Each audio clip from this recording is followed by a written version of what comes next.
nadhani mpira umeonekana, tumejitolea kwa 100%, lakini Mwenyezi Mungu hajapanga tuweze kushinda, lakini kwa yote tumshukuru Mwenyezi Mungu kwa tupate na sasa tunajiandaa mechi inayokuja. Na katika mchezo huu tumeona aina ya goli iliyofungwa na mechi pia iliyopita ni kama kuna aina moja ya magoli ambayo yatakufanana. Pengine changamoto inatokea wapi zaidi katika eneo la ulinzi? Mpira kuna mistake, mistake moja na zote tunasawazisha goli, lakini nadhani mwalimu ameona tunafanya kazi mazoezi, nadhani tutarudi vizuri kama mchezo unaokuja. Na inaonekana mwalimu pia kwenye aina hii ya magoli kama vile anajisikii vizuri kwa sababu ni kama mnafanyia zaidi mazoezi. Ni kweli mnafanyia mazoezi na makosa yanajirudia? Ni kweli, lakini katika mpira hakuna mchezaji ambaye mkamilifu. Nadhani kosa moja unaweza kuadhibiwa. Kosa moja inaweza kutuadhibu, lakini mpira tunacheza mzuri na tumeitolea kwa 100%.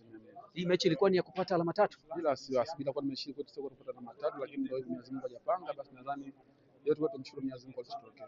Nafasi ya Tanzania kwenye kundi unalionaje kama captain? Nafasi ni ngumu kwa sababu hii inakuwa nafasi yetu ambayo tumeweza kuipigania kwa kupata point 3, lakini hajapata point 3. Angalia mechi ya mwisho itakuwa atapata point 3, angalia itakuwaje, watapata point 3 au tutaweza kumaliza mechi vizuri. Nini ambacho huwezi kukisahau katika mchezo wa leo?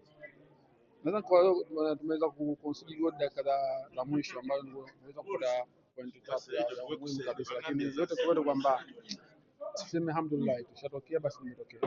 Maoni yako kuelekea mchezo wa mwisho na Watanzania wanakwenda kupindua meza au kufanya vizuri na yaani siwezi kuweka kwa 100%, lakini tunajipanga mazoezi. Nadhani mwalimu ataangalia mapungufu na ataangalia ambapo tuna vizuri za kuendeleza, yote za kutokea katika mechi ya mwisho. Lakini inawezekana kufanya bila sasa, inawezekana kwa timu tuliokuwa nayo, vijana wengi, inawezekana kwa kila tunaweza kupindua meza.